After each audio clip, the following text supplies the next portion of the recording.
All right, let's dive right into this explainer, where we're unpacking the wild, incredible true story of how a poor kid from a tiny island willed himself into becoming the most popular athlete on the planet.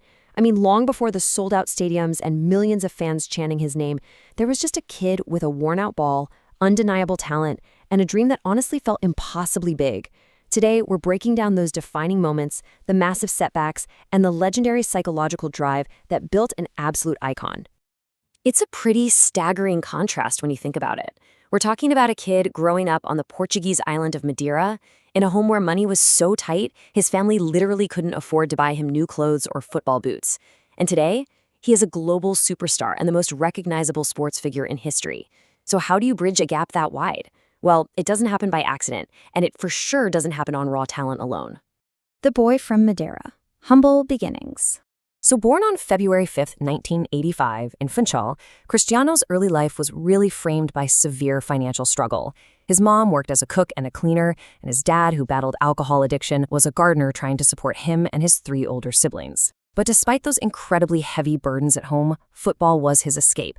He'd be out there playing on narrow, dusty streets until the sun literally went down. By age 8, that obsessive street play translated into this undeniable talent that caught the eyes of local clubs, giving him not just an escape, but a real purpose. Moving on to heartbreak and heart surgery, the crucible of youth. 600. That is not just a random number. That's the staggering amount of miles a 12-year-old Ronaldo traveled away from his crying family to join Sporting CP's academy over in Lisbon. Moving 600 miles away at 12 years old, that's completely terrifying. He was incredibly homesick and got relentlessly mocked by the other kids for his thick island accent. He felt like a total outsider. But instead of packing his bags, he used that loneliness as fuel. He made this profound shift and decided he was simply going to outwork every single person there. And he was doing exactly that, right? Grinding it out, outworking everyone on the pitch. But then, what happens when the dream is almost over before it even really begins? Just as he was finding his footing, at age 15, the doctors delivered some seriously devastating news. They found he had a racing heart, a severe medical condition that required immediate, career-saving surgery. I mean, it could have ended his football dreams right then and there. But here's what's so revealing about his mindset. He gets the heart surgery, and within days, all he's thinking about is getting back out on the pitch. He took what could have been a massive, career-ending tragedy and just flipped it, turning a huge obstacle into the defining moment of his life. The thing is, Ronaldo was never satisfied with just having raw talent. Once his heart was healed, his coaches noticed this total, literal obsession with improvement. He'd stay behind way after official training ended just to practice free kicks and dribbling. He worked relentlessly on sprinting and shooting, completely overhauled his diet, and zeroed in on becoming physically stronger and faster. While the other kids were resting, he was actively engineering his body and skills to be better. Which brings us to the Manchester United breakthrough.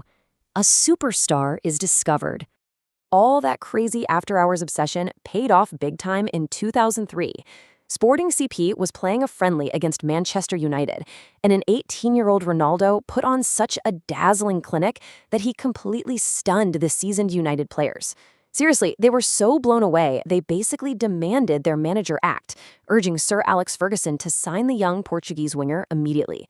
And Ferguson agreed. He brings him to England and hands him the legendary number 7 shirt, worn by absolute icons like George Best and David Beckham. For most teenagers, that pressure would be crushing. But for Ronaldo, pure motivation.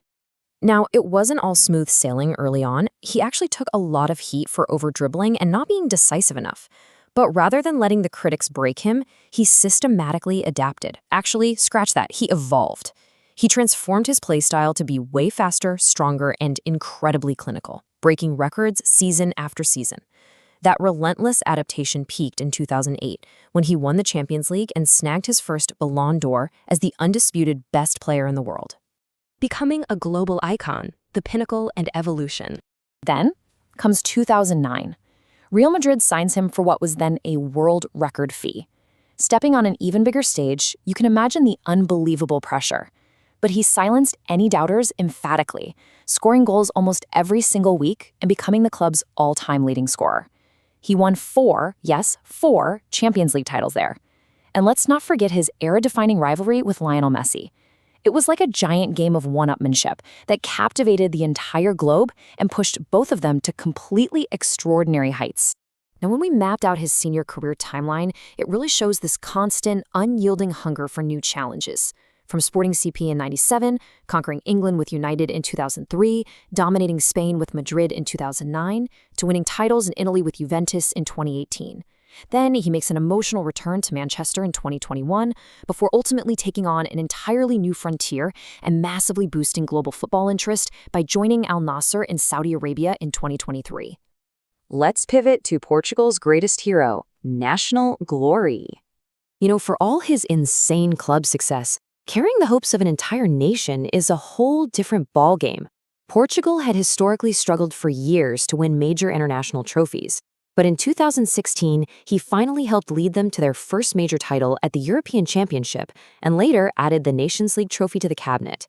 To millions of Portuguese fans, those victories transcended the sport entirely, cementing his legacy as a true, absolute national hero.